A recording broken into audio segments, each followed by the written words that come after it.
क्या आपने कभी सोचा है कि असंभव को संभव बनाने का रहस्य क्या है?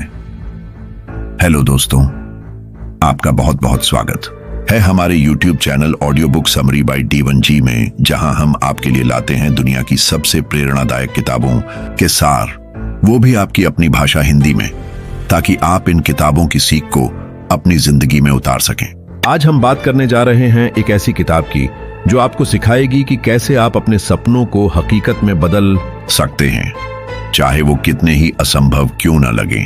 ये किताब है the art of impossible, a peak performance primer by Steven Kotler. तो चलिए इस कमाल की किताब की यात्रा शुरू करते हैं। सबसे पहले आइए जानते हैं इस किताब के लेखक स्टीवन कोटलर के बारे में। स्टीवन कोटलर एक मशहूर लेखक, पत्रकार और न्यूरोसाइंस दिमाग के विज्ञान के जानकार हैं। वो अपने काम में इंसानी दिमाग और उसकी ताकत को समझने पर फोकस करते हैं। स्टीवन ने फ्लो यानी प्रवाह की अवस्था पर बहुत रिसर्च की है, जिसमें इंसान अपनी सबसे अच्छी परफॉर्मेंस देता है।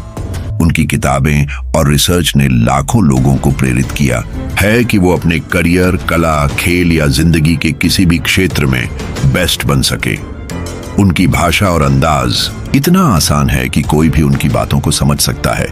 द आर्ट ऑफ इम्पॉसिबल एक ऐसी किताब है जो आपको सिखाती है कि कैसे आप अपने सबसे बड़े सपनों को हासिल कर सकते हैं, वो सपने जो शायद आपको असंभव लगते हो।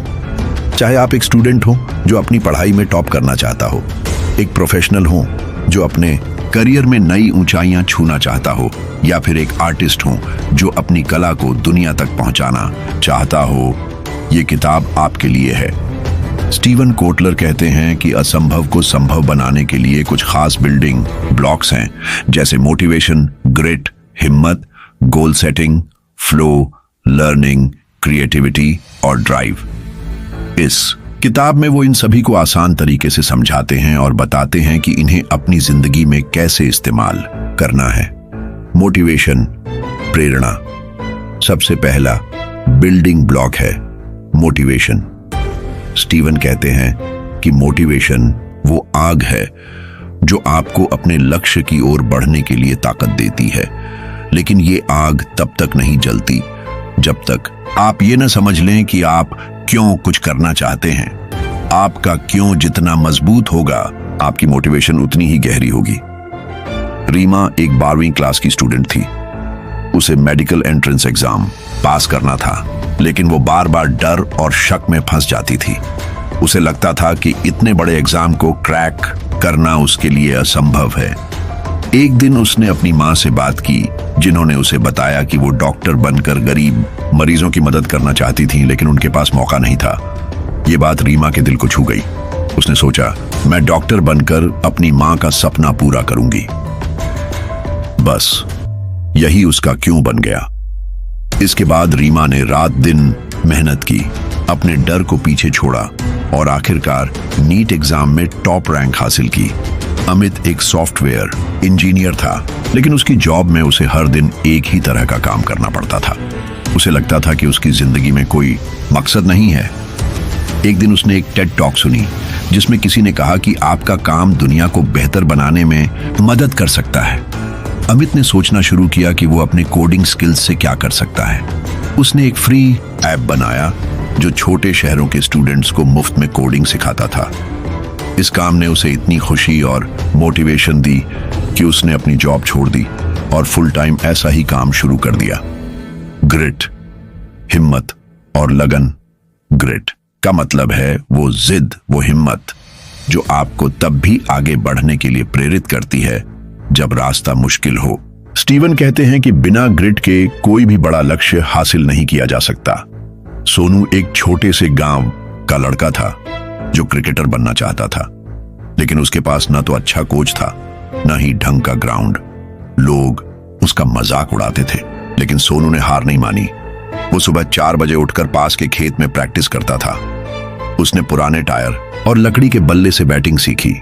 कई बार उसे चोट लगी, कई बार वो हारा, लेकिन उसकी लगन ने उसे रुकने नहीं दिया।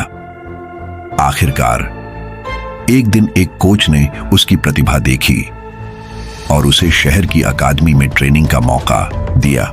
आज सोनू अपने राज्य की अंडर 19 टीम में खेलता है। नेहा एक माँ थी जो अपने बच्चों के लिए कुछ करना चाहती थी। उसने सोचा कि वो एक छोटा सा बिजनेस शुरू करेगी जिसमें वो घर का बना अचार बेचेगी। शुरू में उसे कोई खरीदार नहीं मिला। लोग कहते थे, बाजार में इतने ब्रांड्स हैं, तुम्हारा अचार कौन खरीदेगा? लेकिन नेहा ने हिम्मत नहीं हारी। उसने अपने अचार की रेसिपी को और बेहतर किया, छोटे छोटे मार्केट में सैंपल बांटे और धीरे धीरे उसका बिजनेस चल पड़ा। आज नेहा का अचार पूरे शहर में मशहूर है। गोल सेटिंग, लक्ष्य निर्धारण। स्टीवन कहते हैं कि बिना साफ लक्ष्य के आप कहीं नहीं पहुंच सकते, लेकिन ये लक्ष्य छोटे छोटे और स्पष्ट होने चाहिए ताकि आप हर कदम पर प्रोग्रेस महसूस कर सकें। रवि एक कॉलेज स्टूडेंट था जो अपनी फिटनेस को लेकर परेशान था। उसे लगता था कि वो जिम जाएगा, लेकिन हर बार वो बहाने बना लेता था। फिर उसने द आर्ट ऑफ इम्पॉसिबल की ये सीख अपनाई। उसने एक बड़ा लक्ष्य बनाया, मैं 6 महीने में 10 किलो वजन कम करूंगा। लेकिन इसे छोटे छोटे टारगेट में बांटा। हर हफ्ते 3 दिन जिम जाना, रोज 30 मिनट वॉक करना और जंक फूड कम करना। हर हफ्ते वो अपने छोटे लक्ष्यों को पूरा करता और खुश होता। 6 महीने बाद उसने न सिर्फ वजन कम किया बल्कि वो पहले से ज्यादा कॉन्फिडेंट भी हो गया। शालिनी एक बैंक में क्लर्क थी, लेकिन वो मैनेजर बनना चाहती थी। उसे लगता था कि ये बहुत बड़ा लक्ष्य है। फिर उसने छोटे छोटे गोल सेट किए। पहले उसने अपने बॉस से बात की और अतिरिक्त जिम्मेदारियां मांगी। फिर उसने ऑनलाइन कोर्स ज्वाइन किया जिसमें मैनेजमेंट स्किल्स सिखाए जाते थे। हर महीने वो एक नई स्किल सीखती थी। धीरे धीरे उसकी मेहनत रंग लाई और 2 साल बाद उसे प्रमोशन मिला। फ्लो, प्रवाह। फ्लो वो अवस्था है जब आप अपने काम में इतने डूब जाते हैं कि समय का पता ही नहीं चलता। स्टीवन कहते हैं कि फ्लो में आप अपनी बेस्ट परफॉर्मेंस देते हैं। माया एक स्ट्रगलिंग आर्टिस्ट थी। उसे लगता था कि उसकी पेंटिंग्स में कुछ कमी है। एक दिन उसने अपने फेवरेट म्यूजिक के साथ पेंटिंग शुरू की। वो इतनी डूब गई कि उसे 6 घंटे बीतने का पता ही नहीं चला।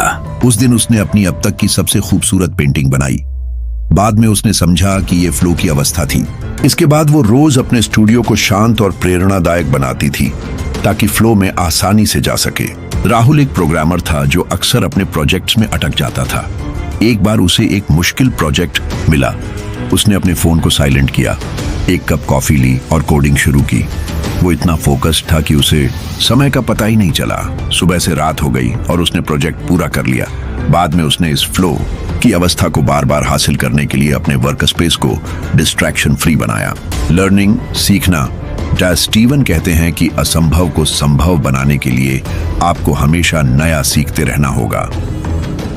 नई स्किल्स और जानकारी आपको आगे बढ़ने में मदद करती है। प्रिया एक टीचर थी, लेकिन उसे लगता था कि उसके स्टूडेंट्स बोर हो रहे हैं। उसने ऑनलाइन कोर्स के जरिए डिजिटल टीचिंग टूल्स सीखे।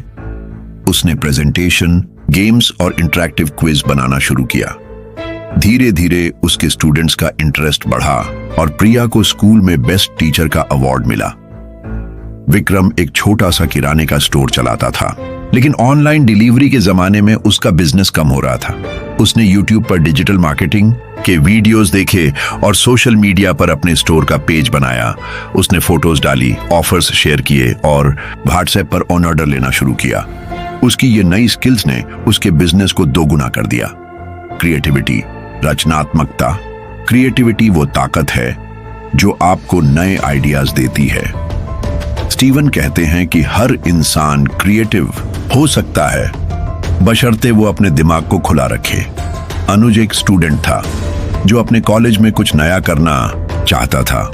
उसने देखा कि स्टूडेंट्स को पुराने नोट्स ढूंढने में दिक्कत होती है। उसने एक ऐप आइडिया सोचा जिसमें स्टूडेंट्स अपने नोट्स शेयर कर सकें। उसने अपने दोस्तों के साथ मिलकर इस पर काम शुरू किया और आज उसका ऐप पूरे कॉलेज में पॉपुलर है। राधिका एक हाउसवाइफ थी जो अपनी फैमिली के लिए खाना बनाती थी। उसने सोचा कि वो अपनी रेसिपी में कुछ नया ट्राई करे। उसने इंडियन और वेस्टर्न फूड को मिक्स करके यूनिक डिशेस बनाई, जैसे मसाला पास्ता और पनीर टैकोस। उसने इनकी वीडियोस इंस्टाग्राम पर डाली और आज वो एक फूड ब्लॉगर बन चुकी है। ड्राइव जुनून, ड्राइव वो जुनून है जो आपको हर दिन उठने और मेहनत करने के लिए प्रेरित करता है। स्टीवन कहते हैं कि ये जुनून तब आता है जब आप अपने काम को अपने दिल से जोड़ लेते हैं। करण को गिटार बजाना पसंद था, लेकिन वो सिर्फ अपने दोस्तों के लिए बजाता था। एक दिन उसने एक YouTube चैनल शुरू किया जहां वो अपनी कंपोजिशंस शेयर करता था। शुरू में उसे ज्यादा व्यूज नहीं मिले, लेकिन उसका जुनून कम नहीं हुआ। वो रोज नई धुनें बनाता और अपलोड करता। धीरे धीरे उसका चैनल पॉपुलर हो गया और आज वो एक मशहूर इंडिपेंडेंट म्यूजिशियन है। मीना एक रिटायर्ड टीचर थी जो अपने मोहल्ले के बच्चों को मुफ्त में पढ़ाना चाहती थी। उसने अपने घर में एक छोटी सी लाइब्रेरी बनाई और बच्चों को पढ़ाना शुरू किया। कई बार उसे पैसे की कमी हुई, लेकिन उसका जुनून उसे रुकने नहीं देता था। आज उसकी लाइब्रेरी में 50 बच्चे पढ़ते हैं और मोहल्ले के लोग उसे मास्टरनी कहकर बुलाते हैं। दोस्तों, अब मैं आपको एक छोटी सी कहानी सुनाता हूं। रोहन एक साधारण लड़का था जो एक छोटे से शहर में रहता था। उसका सपना था कि वो एक बड़ा यूट्यूबर बने, लेकिन उसे लगता था कि उसके पास ना अच्छा कैमरा है, ना स्टूडियो और ना ही कॉन्फिडेंस। लोग उसका मजाक उड़ाते थे, कहते थे तू क्या यूट्यूबर बनेगा। लेकिन रोहन ने अपने सपने को नहीं छोड़ा। उसने अपने फोन से वीडियोस बनाना शुरू किया। वो अपने शहर की छोटी छोटी कहानियां, लोकल मार्केट और खाने की चीजें शेयर करता था। धीरे धीरे लोग उसकी सादगी और मेहनत को पसंद करने लगे। आज रोहन के चैनल पर लाखों सब्सक्राइबर्स हैं और वो अपने शहर का स्टार बन चुका है। रोहन की कहानी हमें सिखाती है कि अगर आपके पास जुनून और मेहनत है तो कोई भी सपना असंभव नहीं है। दोस्तों, अब आपकी बारी है। कमेंट बॉक्स में हमें बताइए, क्या आपकी जिंदगी में कभी ऐसा वक्त आया जब कुछ असंभव सा लग रहा था? आपने उसका सामना कैसे किया, या अभी भी उससे जूझ रहे हैं?